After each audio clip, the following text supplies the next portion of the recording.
Everyone, I'm Muhammad Ansar, ഇൻ്റർവെല്ലിലെ geography faculty. ഇന്ന് നമുക്ക് ഡിസ്കസ് ചെയ്യാനുള്ളത് 5ാമത്തെ ചാപ്റ്ററിലെ ഇമ്പോർട്ടൻ്റ് ടോപ്പിക്സ് ആണ്. വളരെ എക്കണോമിക്സ് ആയിട്ട് റിലേറ്റ് ചെയ്തിട്ടുള്ള ചാപ്റ്ററാണിത്. അതുകൊണ്ട് തന്നെ വളരെ സിമ്പിളായിട്ട് കണ്ണും പൂട്ടി നിങ്ങൾക്ക് ആൻസർ ചെയ്യാൻ പറ്റിയ ചോദ്യങ്ങളെ, ലോജിക്ക് യൂസ് ചെയ്തിട്ട് ആൻസർ ചെയ്യേണ്ട ചോദ്യങ്ങൾ മാത്രമേ ഇതിൽ ചോദിക്കുള്ളൂ. ഏറ്റവും സിമ്പിളായിട്ട് നിങ്ങൾക്ക് ആൻസർ ചെയ്യാൻ പറ്റും എന്നുള്ളതാണ്. അപ്പോൾ എൻ്റെ മക്കൾ ഈ ക്ലാസ് കേട്ട് കഴിഞ്ഞാൽ തന്നെ 100% ഇത് ക്ലിയർ ആവും എന്നുള്ള കോൺഫിഡൻസ് ഇങ്ങക്കുണ്ട്, ഇങ്ങക്കുണ്ടാവട്ടെ. സോ ഫസ്റ്റ് വൺ, എന്താണ് നെയിം? ചാപ്റ്ററുടെ പേരെന്താ? ഒന്ന് പറഞ്ഞു നോക്കി. Consumer rights and protection. ഒരു ഉപഭോക്താവിൻ്റെ അവകാശങ്ങളും സംതൃപ്തിയും അല്ലെങ്കിൽ സംരക്ഷണവും എന്ന് പറയും. ദെൻ ചാപ്റ്റർക്ക് നമുക്ക് ഇൻട്രൊഡക്ഷനിൽ പറയാന്നുണ്ടെങ്കിൽ, what you mean by conception? എന്താ ഉപഭോഗം എന്ന് പറഞ്ഞു കഴിഞ്ഞാൽ? എപ്പോഴും നമ്മൾ കേൾക്കുന്ന വേർഡ്സാണ്. അപ്പോൾ നിങ്ങൾക്ക് അറിയാം, സിമ്പിൾ സാധനമാണ്. It is the process of buying and using goods and services to fulfil one's needs. അതായത് ഒരു മനുഷ്യൻ്റെ ആവശ്യങ്ങൾ നിറവേറ്റുന്നതിനായി സാധനങ്ങളും സേവനങ്ങളും വാങ്ങി ഉപയോഗിക്കുന്നതിനെ നമ്മൾ കൺസെപ്ഷൻ എന്ന് പറയും. ഇപ്പം നമ്മൾ കാറ് വാങ്ങുന്നു. കാറ് വെറുതെ നോക്കിക്കാൻ വേണ്ടി വാങ്ങുകയാണോ? അല്ല, ടു ട്രാവൽ, യാത്ര ചെയ്യാൻ വേണ്ടിയിട്ട്. അതാണ് വൺസ് നീഡ്സ് എന്ന് പറഞ്ഞു കഴിഞ്ഞാൽ. നമ്മൾ ഭക്ഷണം കഴിക്കുന്നു അല്ലേ? ഒരു 3, 4, 5 തവണ നമ്മളിങ്ങനെ ഫുഡ് ഇങ്ങനെ കഴിക്കുന്നുണ്ട്. എന്താ അതിൻ്റെ ആവശ്യം? ഫുഡ് നമ്മൾ കഴിക്കുന്നത് എന്തിനു വേണ്ടിയിട്ടാണോ? നമ്മൾ വിശക്കാതിരിക്കാൻ വേണ്ടിയിട്ട് എന്നുള്ളതാണ്. ദെൻ അതേപോലെ തന്നെ നമ്മൾ ട്രിപ്പ് പോകുന്നു. ഇടയ്ക്കിടയ്ക്ക് നമ്മൾ കക്കാടംപൊയിലോ വയനാടോ അല്ലെങ്കിൽ മണാലിയിലോ കാശ്മീരോ സ്വിറ്റ്സർലൻഡിലോ അങ്ങ് ഉഗാണ്ടയിൽ വരെ നമ്മൾ ട്രിപ്പ് പോകുന്നു. എന്തിനു വേണ്ടിയിട്ടാണോ? ടു എൻജോയ്, ടു എൻ്റർടൈൻമെൻറ്റ്, വിനോദത്തിന് വേണ്ടിയിട്ടാണ്. ഇതൊക്കെ കൺസെപ്ഷനാണ്. അപ്പോൾ consumption it is the process of buying and using goods and services to fulfil one's needs. മനുഷ്യന് ഒരുപാട് ആവശ്യങ്ങളുണ്ട്. ആ ആവശ്യങ്ങളൊക്കെ പൂർത്തീകരിക്കാൻ വേണ്ടിയിട്ട് സാധനങ്ങളും സേവനങ്ങളും വാങ്ങി ഉപയോഗിക്കുന്നതിനെ നമ്മൾ കൺസെപ്ഷൻ എന്ന് പറയും. Then who is a consumer? ആരോ ഉപഭോക്താവ്? നിങ്ങൾ പരസ്യത്തിലൊക്കെ കേട്ടിട്ടുണ്ടാവും ഉപഭോക്താവ് അല്ലേ? ഉപഭോക്താവ് ആരാണ് ഉപഭോക്താവ്? ഉപഭോക്താവ് എന്ന് പറഞ്ഞു കഴിഞ്ഞാൽ എ പേഴ്സൺ, ഒരു മനുഷ്യനാണ്. who buys and uses goods and services. A person who buys and uses goods and services for a price, ഒന്നില്ലെങ്കിൽ വില കൊടുത്തുകൊണ്ട്, ഓർ അഗ്രീൻ ടു പേ, അല്ലെങ്കിൽ പൈസ തരാമെന്ന ധാരണയോട് കൂടി സാധനങ്ങളും സേവനങ്ങളും വാങ്ങി ഉപയോഗിക്കുന്ന ആളെയാണ് നമ്മൾ കൺസ്യൂമർ, ഉപഭോക്താവ് എന്ന് വിളിക്കുക. നമ്മൾ ഫുഡ് വാങ്ങുമ്പോൾ നമ്മൾ പൈസ കൊടുക്കുന്നുണ്ട്. ആ പൈസ കൊടുത്ത് അത് വാങ്ങി ഉപയോഗിക്കുന്ന മനുഷ്യനെയാണ് നമ്മൾ എന്ത് വിളിക്കുക? കൺസ്യൂമർ എന്ന് വിളിക്കുക, ഉപഭോക്താവ് എന്ന് വിളിക്കുക. സാധനങ്ങളും സേവനങ്ങളും പണം തരാമെന്നോ പണം കൊടുത്തുകൊണ്ടോ വാങ്ങി ഉപയോഗിക്കുന്ന മനുഷ്യനെ, ഒരു വ്യക്തിയെ നമ്മൾ കൺസ്യൂമർ എന്നാ വിളിക്കുക മുത്തുമണീസ്. അപ്പോൾ ഇനി നമുക്കറിയാം, what are the factors influencing conception? ഉപഭോക്തൃത്തെ സ്വാധീനിക്കുന്ന ഒരുപാട് കാരണങ്ങളുണ്ട്, അല്ലെങ്കിൽ നമ്മളൊക്കെ ഇൻഫ്ലുവൻസ് ചെയ്തു പോകുന്ന, അല്ലെങ്കിൽ കൺസെപ്ഷനെ ഇൻഫ്ലുവൻസ് ചെയ്യുന്ന ഒരുപാട് ഫാക്ടേഴ്സ് ഉണ്ട്. ഫസ്റ്റ് വൺ, ഏജ്, വയസ്സ്. എങ്ങനെ നമ്മളെ ഉപഭോഗത്തെ ബാധിക്കുക?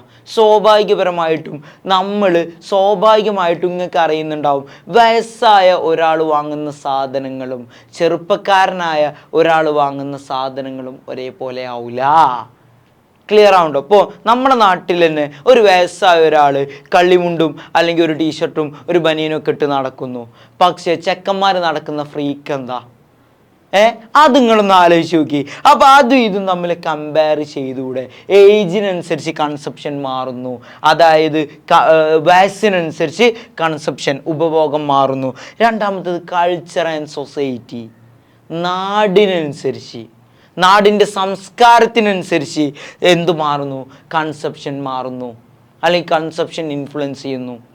ഇപ്പോൾ എനിക്ക് അറിയുന്നുണ്ടാവും, നിങ്ങൾ തമിഴ്നാടൊന്ന് പോയി നോക്കുക. നമ്മളെ ഈ റൈസ് അവിടെ കിട്ടൂല, അതായത് ഈ ചോറ് അവിടെ കിട്ടൂല. അവിടെ കിട്ടുന്ന ചോറ് ഏതായിരിക്കും? നമ്മളെ മറ്റേ ടൈപ്പ് അരിനോടുള്ള ചോറായിരിക്കും നിങ്ങൾക്ക് കിട്ടുക. അപ്പോൾ എല്ലായിടത്തും കൾച്ചറിന് നിങ്ങൾ മണാലിയിലൊക്കെ പോകാന്നുണ്ടെങ്കിൽ അവിടെ ചോറേ കിട്ടൽ റയറായിരിക്കും. അല്ലെങ്കിൽ പുറത്ത് പോകാന്നുണ്ടെങ്കിൽ ഇതാവില്ല, ഈ ഒരു അരി കൊണ്ടുള്ള ചോറാവില്ല അവിടെ കിട്ടുക. അപ്പോൾ അത് ഓരോ കൾച്ചറിനനുസരിച്ച് ഓരോ കൺസെപ്ഷനാണ്. ദെൻ അടുത്തത് അഡ്വർടൈസ്മെൻറ്റ്. അഡ്വർടൈസ്മെൻറ്റ് നിങ്ങൾ കണ്ടിട്ടുണ്ടാവും. വിരാട് കോഹ്ലിയൊക്കെ ഒരു വണ്ടിയിൽ അങ്ങോട്ട് കയറിപ്പോയിട്ട് ഒരൊറ്റ മലൻ്റെ നുറുന്ന് ഒരൊറ്റ തിരിച്ചിലടുത്ത് തിരിയും. അതേപോലെ നമ്മളടുത്ത് തിരിച്ചു കഴിഞ്ഞാൽ വണ്ടി ഉണ്ടാവില്ല, അതേപോലെ ടയറും ഉണ്ടാവില്ല, ഒക്കെ കൊക്കയിലേക്കും. പക്ഷെ വിരാട് കോഹ്ലിക്ക് അത് എന്താ MRFൻ്റെ പരസ്യക്കാരം. പക്ഷെ നമുക്ക് എന്താ അവസ്ഥ? നമ്മൾ ജീവനോടുള്ള കളിയേക്കാരം. അപ്പോൾ അത്രേ ഉള്ളൂ. അഡ്വർടൈസ്മെൻ്റ് ഒരു ഫാക്ടറാണ്. അഡ്വർടൈസ്മെൻറ്റ് കണ്ടു കഴിഞ്ഞാൽ മുൻപുണ്ടായിരുന്നല്ലോ, എന്താ പറയുക, 9 ദിവസം തേച്ച് കഴിഞ്ഞാൽ വെളുത്തിട്ട് പാറും. അങ്ങനൊക്കെ പരസ്യം കണ്ടു കഴിഞ്ഞിട്ട് കുറേ ആൾക്കാർ വെളുത്തിട്ട് പാറിയ ആൾക്കാർ നിങ്ങൾ ചങ്ങായിമാരുണ്ടാവും. അപ്പോൾ അതേപോലെ തന്നെയാണ് അഡ്വർടൈസ്മെൻറ്റ് കണ്ടിട്ട് നമ്മളൊക്കെ കൺസ്യൂം ചെയ്യാറുണ്ട്. ദെൻ അടുത്തത് പിയർ പ്രഷർ. അതായത് സുഹൃത്ത് ബന്ധങ്ങൾ നമ്മളെ കൺസ്യൂമേഴ്സിനെ അല്ലെങ്കിൽ നമ്മളെ സ്വാധീനിക്കുന്നുണ്ട്. ഇപ്പം നിങ്ങളെല്ലാവരും ചോറ് കഴിച്ചാൻ വേണ്ടി പോയി എന്ന് കരുതുക, ഒരു ഫുഡ് കഴിക്കാൻ വേണ്ടി പോയി എന്ന് കരുതുക. എല്ലാവരും അൽഫാമും പെരിപിരിയും, ഒരു ചെങ്ങായി അൽഫാമും പെരിപിരിയും ഓർഡർ ചെയ്തു. അപ്പോൾ അടുത്താളും എനിക്കും അൽഫാമും പെരിപിരിയും, ഇച്ചും അടുത്താളും അൽഫാമും പെരിപിരിയും. അങ്ങനെ എല്ലാവരും 4-5 അൽഫാമും പെരിപിരിയോടെ വരും. അല്ലെങ്കിൽ ഒരു ലൈമും അപ്സും തിന്നാൻ പോയി എന്ന് കരുതുക, എല്ലാവരും പോയി എന്ന് കരുതുക. അപ്പോൾ ഒരാൾ പറയുകയാണെങ്കിൽ എനിക്ക് ഷാർമ മതി. അപ്പോൾ ബാക്കിയുള്ള 4 ആൾക്കാരും പിന്നെ ഷാർമയ്ക്ക് കയറാൻ ടെൻഡൻസി. എന്തും വേണ്ട, എൻ്റെ കൂട്ടത്തിൽ 6 പേരുണ്ട്. അതിൽ ഒരാൾ ഐഫോൺ എടുത്തു, ബാക്കി 4 ആൾക്കാർ ഇപ്പോൾ ഐഫോൺ എടുത്തു. അപ്പോൾ പിയർ പ്രഷർ, നമ്മൾ ചെങ്ങായിമാർ എന്ത് ചെയ്യുന്നു അല്ലെങ്കിൽ എന്ത് വാങ്ങുന്നു എന്നുള്ളതിനനുസരിച്ച് നമ്മൾ അതിൽ ഇൻഫ്ലുവൻസ്ഡ് ആവും. ദെൻ അടുത്തത് ഇമോഷൻസ്. നമ്മൾ ഓരോ ഇമോഷൻസും അല്ലെങ്കിൽ എന്താ പറയുക, നമ്മളെ ഓരോ ഇമോഷൻസ് അതിനെ ഇൻഫ്ലുവൻസ് ചെയ്യുന്നുണ്ട് എന്നുള്ളതാണ്. അപ്പോൾ ഞാൻ പറഞ്ഞത് ഇത്രയേ ഉള്ളൂ. What you mean by consumption? എന്താണ് ഉപഭോഗം എന്ന് പറഞ്ഞു കഴിഞ്ഞാൽ? ഉപഭോഗം എന്ന് പറഞ്ഞു കഴിഞ്ഞാൽ ഒരു മനുഷ്യൻ തൻ്റെ ആവശ്യങ്ങൾക്ക് വേണ്ടിയിട്ട് സാധനങ്ങളും സേവനങ്ങളും വാങ്ങി ഉപയോഗിക്കുന്നു. രണ്ടാമത്തത് ഹൂ ഈസ് എ കൺസ്യൂമർ? ആരോ ഉപഭോക്താവ്? പണം തരാമെന്നോ അല്ലെങ്കിൽ പണം കൊടുത്തുകൊണ്ടോ സാധനങ്ങളും സേവനങ്ങളും വാങ്ങി ഉപയോഗിക്കുന്ന ഒരു മനുഷ്യനെ നമുക്ക് എന്തായിട്ട് കണക്കാക്കാം? ഉപഭോക്താവായി കണക്കാക്കാം.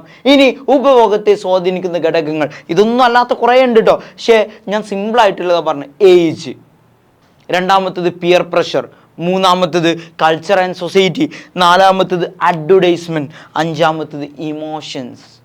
അപ്പോൾ ഇത്രയും കാര്യങ്ങൾ നമ്മൾ ഒന്ന് ജസ്റ്റ് നോക്കുക എന്നുള്ളതാണ് പറയാനുള്ളത്. യെസ്, അടുത്തത് നമുക്ക് പഠിക്കാനുള്ളത് what are the things we want to pay attention when we are purchasing a goods or services. Simple സാധനമാണ്. നിങ്ങൾ അത്ര വലിയ ക്വസ്റ്റ്യൻ്റെ ലെങ്ത് ഒന്നും കണ്ടിട്ട് അന്തം വിടാൻ നിൽക്കണ്ട. അതായത് സിമ്പിൾ സാധനം മക്കളെ. ഒരു സാധനം നിങ്ങൾ വാങ്ങുമ്പോൾ എന്തൊക്കെ നിങ്ങൾ നോക്കണം? ഈ സാധനം സമഗ്രയുടെ മോഡൽ ക്വസ്റ്റ്യൻ പേപ്പറിൽ ഉണ്ടായിരുന്നു. നീനു ഒരു ഡ്രസ്സ് വാങ്ങി, 2 ആഴ്ച കഴിഞ്ഞപ്പോൾ ആ ഡ്രസ്സ് കേടുവന്നു. നീനു എന്തെല്ലാം കാര്യങ്ങൾ ശ്രദ്ധിക്കേണ്ടിയിരുന്നു? അങ്ങനെ ചോദ്യം വന്നത്. ചോദ്യം ഇൻഡയറക്റ്റാണ്, പക്ഷേ ആൻസർ ഇതാണ് എന്നുള്ളതാണ് വസ്തുത. അപ്പോൾ എന്തൊക്കെ കാര്യങ്ങൾ നീനു നോക്കേണ്ടിനി ഒന്ന് പറഞ്ഞു കൊടുത്താണ്. നിങ്ങളാണെങ്കിൽ എന്തൊക്കെയാണ് നോക്കുക? നിങ്ങളാണെങ്കിൽ ഒരു സാധനം വാങ്ങുമ്പോൾ എന്തൊക്കെയാണ് നോക്കുക മച്ചാന്മാരെ? ഒന്ന് പറഞ്ഞാണ്. ഫസ്റ്റ് വൺ, ഓഫ് കോഴ്സ് ഞാനും നിങ്ങളൊക്കെ നോക്കും പ്രൈസ്, വില. കാരണം നമ്മളെന്തായി കഴിഞ്ഞാലും നമുക്കൊരു വില നമ്മളെന്തായാലും നോക്കിയിട്ടേ വാങ്ങുള്ളൂ. രണ്ടാമത്തത് ക്വാളിറ്റി, ഗുണമേന്മ. എത്തപ്പം അതിൻ്റെ ക്വാളിറ്റി, ഗുണമുണ്ടോ ഗുണമേന്മ ഉണ്ടോ എന്നുള്ളത് നമ്മൾ എന്തായാലും നോക്കും. ഫസ്റ്റ് വൺ നമ്മളെന്തായാലും പ്രൈസ് നോക്കും, വില നോക്കും. വില നമുക്ക് ഓക്കെ ആണെന്നുണ്ടെങ്കിൽ രണ്ടാമത്തത് നമ്മൾ അതിൻ്റെ ഗുണമേന്മയാണ് നോക്കുക. അതായത് വില പറ്റ കുറഞ്ഞൊരു സാധനമാണ്, അതിന് ക്വാളിറ്റി ഇല്ല എന്നുണ്ടെങ്കിൽ നമ്മളത് വാങ്ങാൻ നിൽക്കില്ല. പറ്റ ക്വാളിറ്റിയിൽ നമ്മൾ എന്തായാലും കോംപ്രമൈസ് ചെയ്യൂല. ഞാൻ നിങ്ങളൊക്കെ ആണെങ്കിലും ക്വാളിറ്റിയിൽ കോംപ്രമൈസ് ചെയ്യൂല. ദെൻ അടുത്തത് എക്സ്പയറി ഡേറ്റ്, കാലാവധി നോക്കും. എന്തായി കഴിഞ്ഞാലും നിങ്ങൾ മുട്ടായിയോ മഞ്ചോ ഡയറി മിൽക്കോ സിൽക്കോ എന്താ വെച്ച് കഴിഞ്ഞാൽ നിങ്ങൾ വാങ്ങുമ്പോൾ എന്ത് നോക്കുക മുത്തുമണീസ്? അതിൻ്റെ എക്സ്പയറി ഡേറ്റ് ഒന്ന് നോക്കുക, അതിൻ്റെ കാലാവധി കഴിഞ്ഞണമെന്ന് നോക്കുക.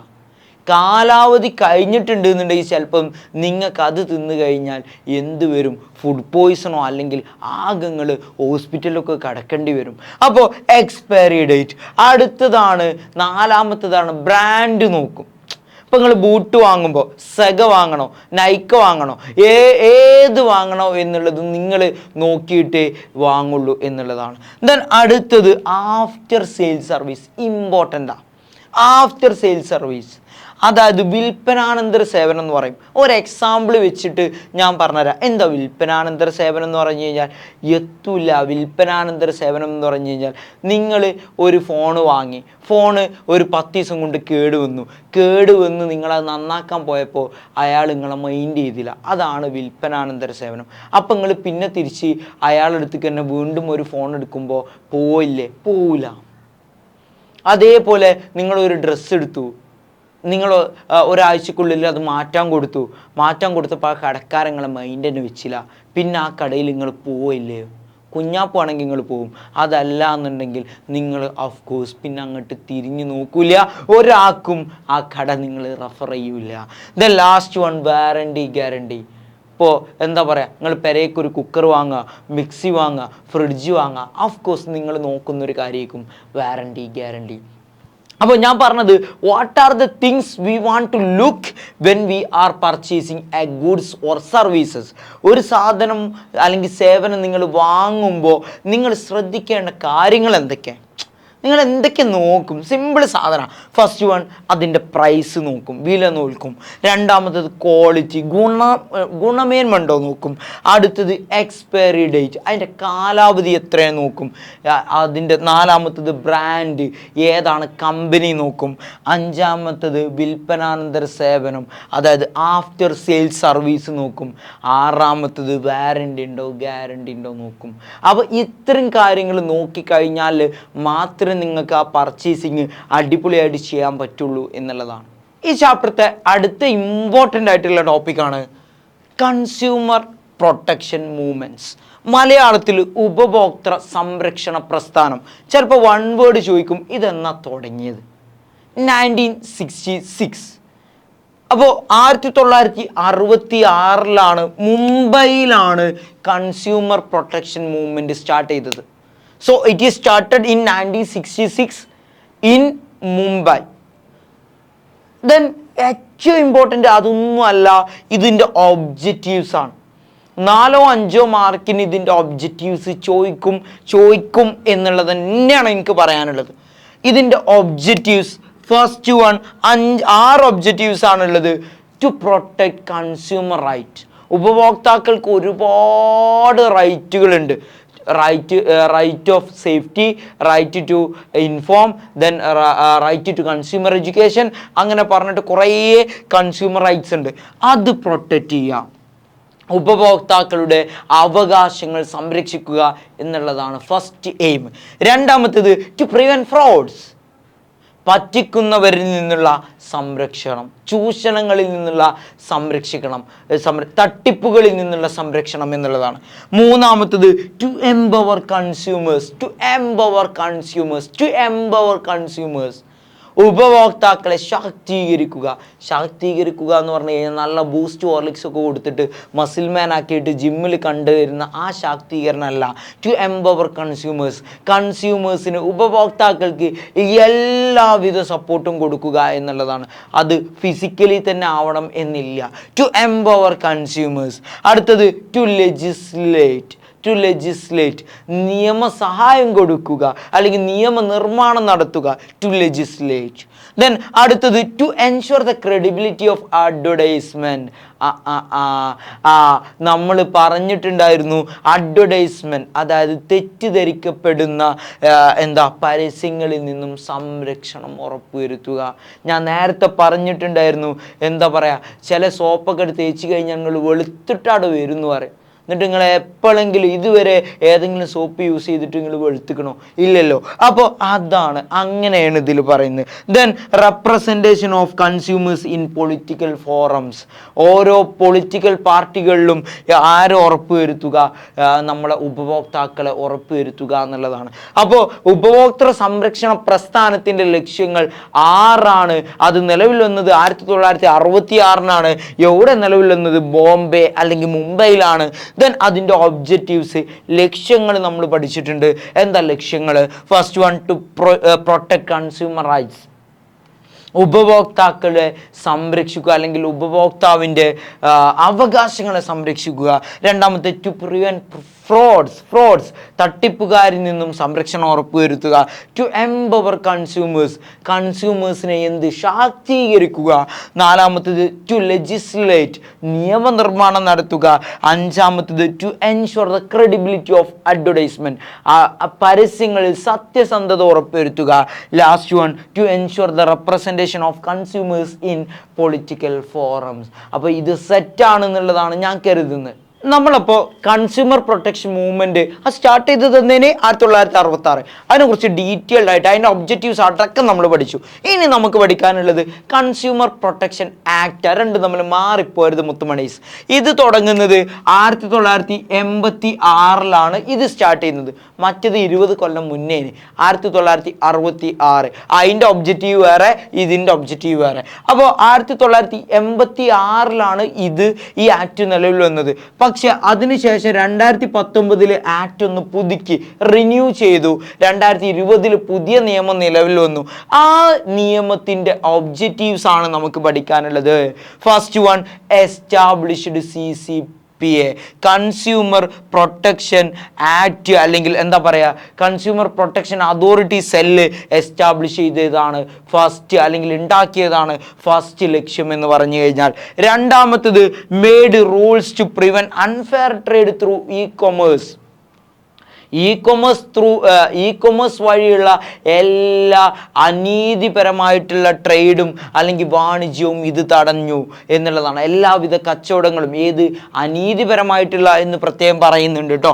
Made rules to prevent fair അല്ലാത്തത് unfair trade through e commerce.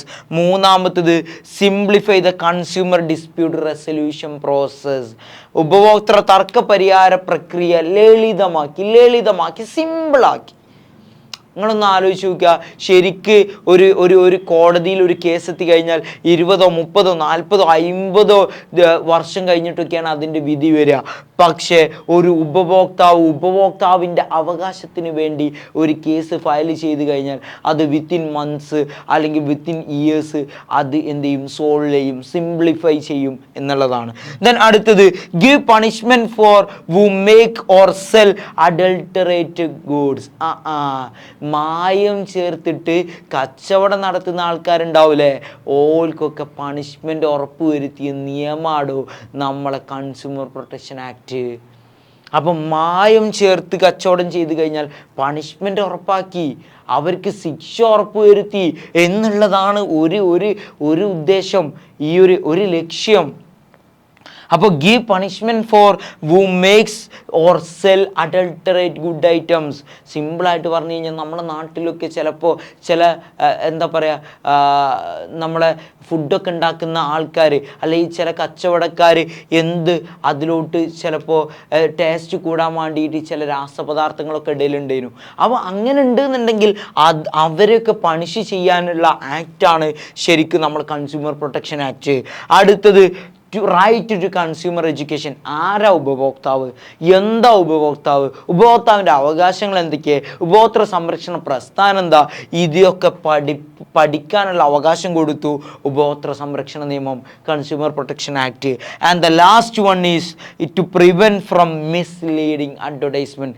ഇതെല്ലാത്തിലും ഉണ്ട്, കൺസ്യൂമർ പ്രൊട്ടക്ഷൻ ആക്ടിലുണ്ട്, കൺസ്യൂമർ പ്രൊട്ടക്ഷൻ മൂവ്മെൻറ്റിലുണ്ട്, എല്ലാത്തിലും ഉണ്ട്.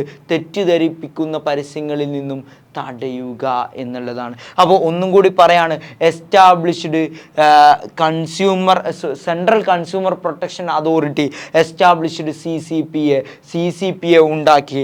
രണ്ടാമത്തത് made rules to prevent unfair trade through e commerce വഴിയുള്ള അനീതിപരമായ കച്ചവടങ്ങൾ നിർത്തലാക്കി. മൂന്നാമത്തത് simplify the consumer dispute resolution process. അതായത് സിമ്പിളായിട്ട് പറഞ്ഞു കഴിഞ്ഞാൽ നമ്മളെ എന്താ പറയുക, ഉപഭോക്തൃ തർക്ക പരിഹാര പ്രക്രിയ ലളിതമാക്കി. Give punishment for who make or sell adulterate goods. അതായത് സിമ്പിളായിട്ട് നമ്മളെ മായം ചേർത്ത പദാർത്ഥങ്ങളിൽ നിന്നും മായം ചേർത്ത പദാർത്ഥങ്ങൾ ആർക്കെങ്കിലും കൊടുത്തു കഴിഞ്ഞാൽ അവർക്ക് പണിഷ്മെൻ്റ് ഉറപ്പാക്കി കൺസ്യൂമർ എഡ്യൂക്കേഷൻ. ലാസ്റ്റ് പോയിൻ്റാണ് കൺസ്യൂമർ എഡ്യൂക്കേഷൻ എന്നുള്ളത്. അപ്പോൾ ഇതിൽ നിന്ന് ഒരു 5 പോയിൻറ്റ്സെങ്കിലും നിങ്ങൾ പഠിച്ചു വെക്കുക. ഒന്നുമില്ലെങ്കിൽ കൺസ്യൂമർ പ്രൊട്ടക്ഷൻ മൂവ്മെൻറ്റ്, അതല്ലെങ്കിൽ കൺസ്യൂമർ പ്രൊട്ടക്ഷൻ ആക്ട്. ഇതിൽ രണ്ടെങ്കിലും ഏതെങ്കിലും ഒന്ന് വരാനുള്ള പോസിബിലിറ്റി ഒരു 80% ആണ് എന്നുള്ളതാണ്. അപ്പോൾ ഇത്രയും കാര്യങ്ങളാണ് ഇതിൽ നമുക്ക് പറയാനുള്ളത്. നമുക്ക് ഏറ്റവും ലാസ്റ്റ് ടോപ്പിക്കിലാണ് നമ്മൾ എത്തി നിൽക്കുന്നത്. അപ്പോൾ ഇതിൽ ലാസ്റ്റ് നിങ്ങൾക്കറിയാം കൺസ്യൂമറുമായിട്ട് ബന്ധപ്പെട്ട ചില ഫ്രോഡ്സ്, അതിനെന്തൊക്കെയാണ് സൊല്യൂഷൻസ് എന്നുള്ളത് ലാസ്റ്റ് നിങ്ങളെ പഠിപ്പിക്കുന്നുണ്ട്. അത് നിർബന്ധമായിട്ടും നിങ്ങൾ ഈ എക്സാമിന് വേണ്ടി അല്ലാതെ ലൈഫിന് വേണ്ടിയിട്ട് പഠിക്കുക എന്നുള്ളതാണ്. കാരണം ഓരോ പ്രശ്നങ്ങൾ വരുമ്പോൾ അതിനെങ്ങനെ സോൾവ് ചെയ്യുക എന്നുള്ള ബോധ്യം നിങ്ങൾക്ക് ഉണ്ടാവും. First one, educational fruits. അതായത് വിദ്യാഭ്യാസപരമായിട്ട് നിങ്ങൾ പറ്റിക്കപ്പെട്ടു എന്ന് തോന്നിക്കഴിഞ്ഞാൽ നിങ്ങൾക്ക് എന്താ അവിടെ സൊല്യൂഷൻ? നിങ്ങൾ ആരെടുത്ത് പോകണം? നിങ്ങളെല്ലാത്തിനും മണ്ടി കയറി പോലീസിൻ്റെ അടുത്ത് പോയിട്ട് കാര്യമില്ല മക്കളെ. അപ്പോൾ എന്താണ് അവിടെ സൊല്യൂഷൻ എന്നുള്ളതാണ് ഇതിന് പറയുന്നത്. അപ്പോൾ ഇത് ഞാനൊരു കോമൺ ഇതിൽ പറയാണ്. ഒറ്റ വേർഡാണ് ഞാൻ കോമൺ വേർഡായിട്ട് ഞാൻ പറയാം. First one, contact. ആരെ ബന്ധപ്പെടണം? ഫസ്റ്റ് വൺ, നിങ്ങൾ UGC എന്ന് പറഞ്ഞു കഴിഞ്ഞാൽ എന്താ? University grant commission. അതായത് നമ്മൾ PG, ഡിഗ്രി, BEd എല്ലാ കോളേജുമായിട്ട് ബന്ധപ്പെട്ട ആൾക്കാരാണ് UGCയെ നിങ്ങൾക്ക് കംപ്ലൈൻറ്റ് കൊടുക്കാം, അല്ലെങ്കിൽ അവിടെ ബന്ധപ്പെടാം. രണ്ടാമത്തത് AICTE, ടെക്നിക്കൽ ഡിപ്പാർട്ട്മെൻറ്റുമായിട്ട്, ടെക്നിക്കൽ എഡ്യൂക്കേഷൻ ബോർഡുമായിട്ട് നിങ്ങൾക്ക് ബന്ധപ്പെടാം. ദെൻ സ്റ്റേറ്റ് ബോർഡ്, വിദ്യാഭ്യാസത്തിൻ്റെ സ്റ്റേറ്റ് ബോർഡുമായിട്ട് നിങ്ങൾക്ക് ബന്ധപ്പെടാം. അപ്പോൾ contact UGC, AICTE, state board, 3 ആൾക്കാരെ ഒറ്റയടിക്ക് ബന്ധപ്പെടാം. ദെൻ അതേപോലെ തന്നെ യു ക്യാൻ കോണ്ടാക്ട് കൺസ്യൂമർ ഫോറത്തെ നിങ്ങൾക്ക് ബന്ധപ്പെടാം. ഉപഭോക്തൃ ഫോറത്തെ നിങ്ങൾക്ക് ബന്ധപ്പെടാം. മൂന്നാമത്തത് കോണ്ടാക്ട് മിനിസ്ട്രി ഓഫ് എഡ്യൂക്കേഷൻ, വിദ്യാഭ്യാസ മന്ത്രാലയവുമായി നിങ്ങൾക്ക് ബന്ധപ്പെടാം. നമ്മുടെ വിദ്യാഭ്യാസ മന്ത്രി പാരാ? വി ശിവൻകുട്ടി സർ അല്ലേ? അപ്പോൾ വിദ്യാഭ്യാസ മന്ത്രിയായിട്ടല്ല, വിദ്യാഭ്യാസ മന്ത്രാലയവുമായിട്ട് ബന്ധപ്പെടാം. ദെൻ ലാസ്റ്റ് വൺ, പോലീസുമായിട്ട് ബന്ധപ്പെടാം. അപ്പോൾ 4 ടീമിനായിട്ട് നിങ്ങൾക്ക് ബന്ധപ്പെടാം. എന്തുണ്ടായി കഴിഞ്ഞാൽ നിങ്ങൾക്ക് ഒരു എഡ്യൂക്കേഷൻ ഫ്രോഡുമായിട്ട് നിങ്ങൾ പറ്റിക്കപ്പെട്ടു എന്ന് നിങ്ങൾക്ക് തോന്നിക്കഴിഞ്ഞാൽ, ഈ ചോദ്യങ്ങൾ വരിക ഡയറക്റ്റ് അല്ല. ഇപ്പോൾ രാമു ഒരു കോളേജിൽ ചേർന്നു, ആ കോളേജിൽ ഡിഗ്രി സർട്ടിഫിക്കറ്റ് കിട്ടിയിട്ടില്ല.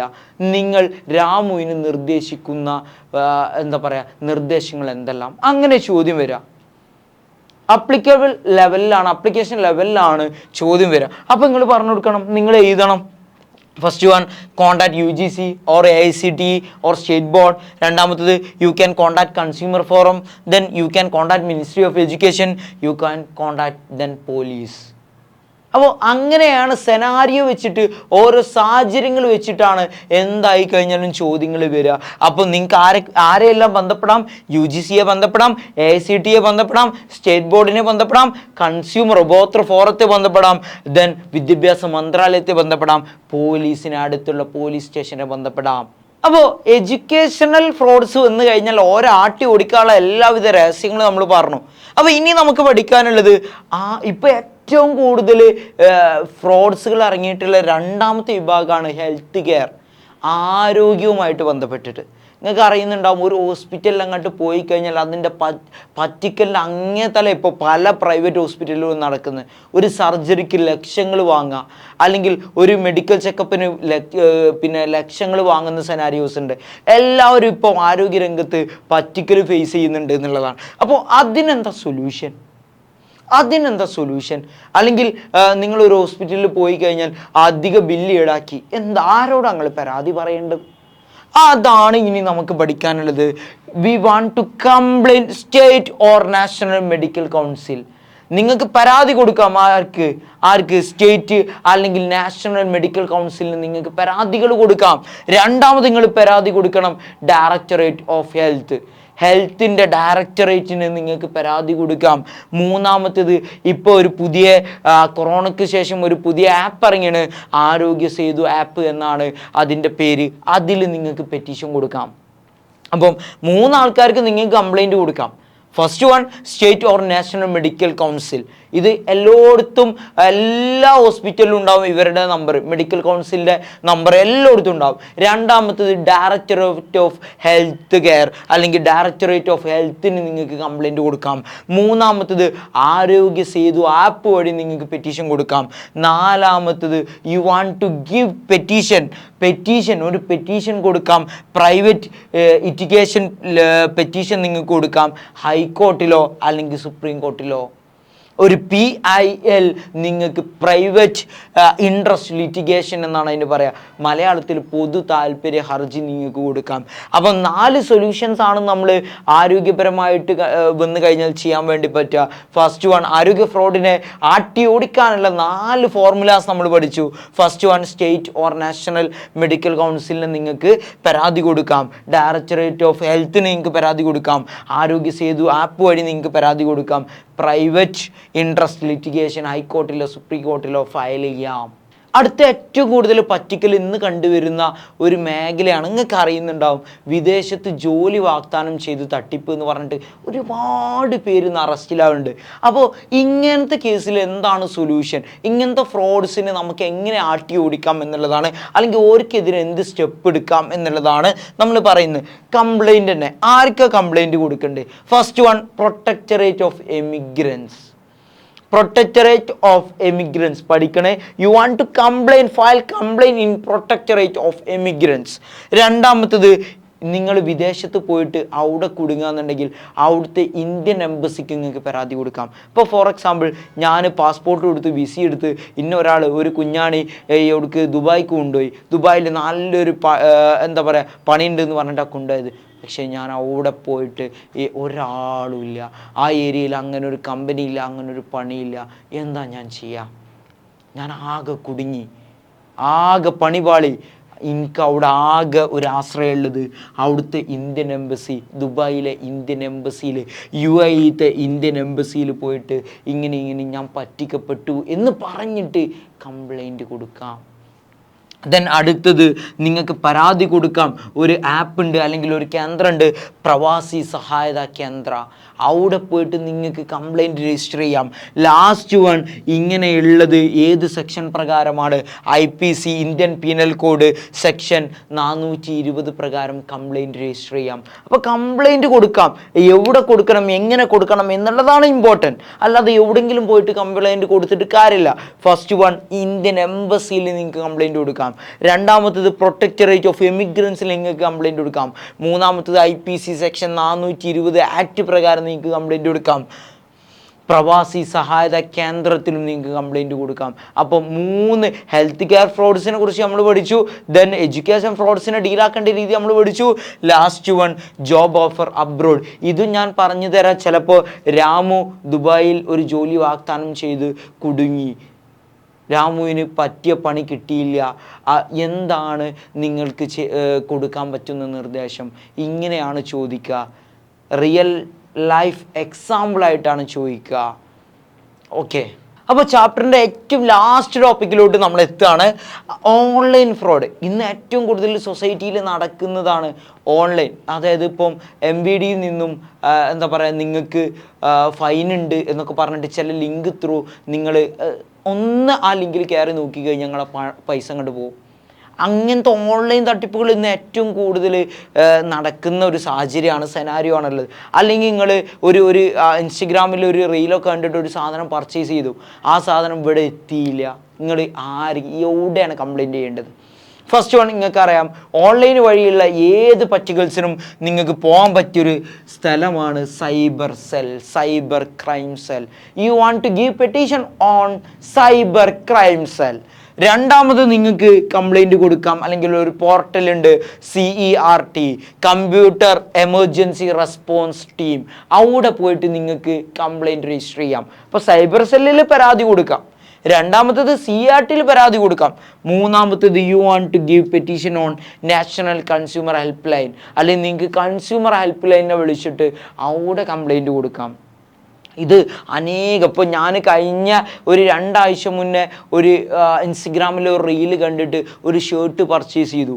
ഇവിടെ എൻ്റെ നാട്ട് മലപ്പുറത്ത് എത്തിയപ്പോഴാണ് ആ DTDC നിന്നെ വിളിച്ചപ്പോഴാണ് അവർ പറയുന്നത്, സാറേ ഇത് ഞങ്ങൾ ഞെക്കി നോക്കി അല്ലെങ്കിൽ അമർത്തി നോക്കിയപ്പോൾ ഇത് എന്തായി കഴിഞ്ഞാലും ഷർട്ടല്ല എന്ന് ഞങ്ങൾക്ക് മനസ്സിലായി, എന്താ ചെയ്യാന്ന് ചോദിച്ചു. അപ്പം ഞാൻ അപ്പം തന്നെ പറഞ്ഞു, ഇന്നാ റിട്ടേൺ വിട്ടോളി, അത് പൊട്ടിച്ച് കഴിഞ്ഞാൽ പൈസ കൊടുക്കേണ്ടി വരും എന്നുള്ളതാണ് ആ DTDC കൊറിയർക്കാരനോട് പറഞ്ഞത്. അപ്പോൾ അങ്ങനെ സാഹചര്യം വരുമ്പോൾ ഞാൻ ആരോടാ എന്താ പറയാ? ഞാൻ ഫസ്റ്റ് ക്രൈബർ സെല്ലിൽ പോകണം, രണ്ടാമത് CRTയിൽ ഞാൻ പെറ്റീഷൻ കൊടുക്കാൻ പറ്റും, അതേപോലെ നാഷണൽ കൺസ്യൂമർ ഹെൽപ്പ് ലൈൻ്റെ ടോൾ ഫ്രീ നമ്പർ ഉണ്ട്, അവരെ എനിക്ക് കണക്ട് ചെയ്യാൻ പറ്റും എന്നുള്ളതാണ്. ഇനി ലാസ്റ്റ് ടോപ്പിക്കാണ് ബാങ്കിങ് ഫ്രോഡ്. ഞാൻ എൻ്റെ ഒരു പൈസ ഒരു റോങ് ട്രാൻസാക്ഷനിലൂടെ ഒരു വേറൊരു ചങ്ങായിലോട്ട് ക്രെഡിറ്റായി, ഒരു സംഖ്യ വേറൊരു ചങ്ങായിക്ക് പൈസ വേറെ പോയി. അപ്പം ഞാൻ എന്താ ചെയ്യാം? എനിക്കത് തിരിച്ച് ആ ചങ്ങായി തരുന്നില്ല. അപ്പം ബാങ്കിങ് രംഗത്തെ ഫ്രോഡ്സിനെ നമുക്ക് എങ്ങനെ സൊല്യൂഷൻ ചെയ്യാം, എങ്ങനെ ടേക്ക് ചെയ്യാം എന്നുള്ളതാണ്. ഫസ്റ്റ് വൺ, നമ്മൾ ആദ്യം തന്നെ പോകേണ്ടത് അവിടുത്തെ ബാങ്ക് മാനേജറെ കണക്ട് ചെയ്യണം. ആ ബ്രാഞ്ചിൽ നിങ്ങൾ അക്കൗണ്ട് എടുത്ത ഹോം ബ്രാഞ്ചിൽ പോയിട്ട് അവിടെ പോയിട്ട് ബാങ്ക് മാനേജർക്ക് ഒരു മെയിലോ ഒരു പെറ്റീഷനോ അയക്കണം. You want to give complaint in to bank manager. Then bank manager ഒരു കുഞ്ഞാപ്പാണ്, ഒരു റീപ്ലൈ നിങ്ങൾക്ക് തന്നില്ല. 40 ദിവസമായിട്ടും 40 days ആയിട്ടും ദർ ഈസ് നോ റെസ്പോൺസ്. നിങ്ങൾക്ക് you can approach to RBI ombudsman. Usman അല്ല, RBI ഓംബുഡ്സ്മാൻ. അപ്പം OM ഉസ്മാനോ ഉസ്മാനോ ഒന്നും എഴുതി വെച്ചാൽ അത് റെഡി ആവില്ല. RBI ombudsman. അപ്പോൾ ആദ്യം നിങ്ങൾ ബാങ്ക് മാനേജറെ പോയി കാണണം. അയാൾ നോ റെസ്പോൺസ്, അയാൾ ഒന്നും തിരിഞ്ഞു നോക്കുന്നില്ല എന്നുണ്ടെങ്കിൽ നിങ്ങൾക്ക് RBI ഓംബുഡ്സ്മാനെ കണക്ട് ചെയ്യാം എന്നുള്ളതാണ്. അപ്പോൾ 40 ദിവസത്തിൽ അധികമായി കഴിഞ്ഞാൽ ഇയാളെ നിങ്ങൾക്ക് കണക്ട് ചെയ്യാൻ പറ്റുള്ളൂ. അപ്പോൾ ഈ ചാപ്റ്ററിൽ നമ്മൾ വൈൻഡപ്പ് ചെയ്യാന്നുണ്ടെങ്കിൽ എന്തൊക്കെ പഠിച്ചു? ഫസ്റ്റ് കൺസ്യൂമർ ആരാന്ന് പഠിച്ചു, കൺസ്യൂമർ കൺസെപ്ഷൻ എന്താ പഠിച്ചു, കൺസ്യൂമേഴ്സിനെ ഫാക്ടേഴ്സ് നമ്മൾ പഠിച്ചു. ദെൻ ഒരാൾ ഒരു സാധനം വാങ്ങുമ്പോൾ അയാൾ എന്തൊക്കെ ഫാക്ടേഴ്സ് ഇൻഫ്ലുവൻസ് ചെയ്യും നമ്മൾ പഠിച്ചു. ദെൻ കൺസ്യൂമർ പ്രൊട്ടക്ഷൻ ആക്ട് നമ്മൾ പഠിച്ചു, കൺസ്യൂമർ പ്രൊട്ടക്ഷൻ മൂവ്മെൻറ്റ് നമ്മൾ പഠിച്ചു. ലാസ്റ്റായിട്ട് നമ്മൾ 5 ടൈപ്പ് ഫ്രോഡ്സുകളും ഓർക്കെതിരെ എടുക്കാൻ പറ്റിയ സൊല്യൂഷൻസ് നമ്മൾ പഠിച്ചു. അപ്പം മക്കളെ 5ാമത്തെ ചാപ്റ്ററും 4ാമത്തെ ചാപ്റ്ററും നമുക്ക് സെറ്റാണ്, അടിപൊളിയാണ്. ഏറ്റവും അടിപൊളിയായിട്ട് ഏറ്റവും സെറ്റായിട്ട് നമുക്ക് ചെയ്യാൻ പറ്റും എന്നുള്ളതാണ് ഞാൻ വിശ്വസിക്കുന്നത്. So thank you, by.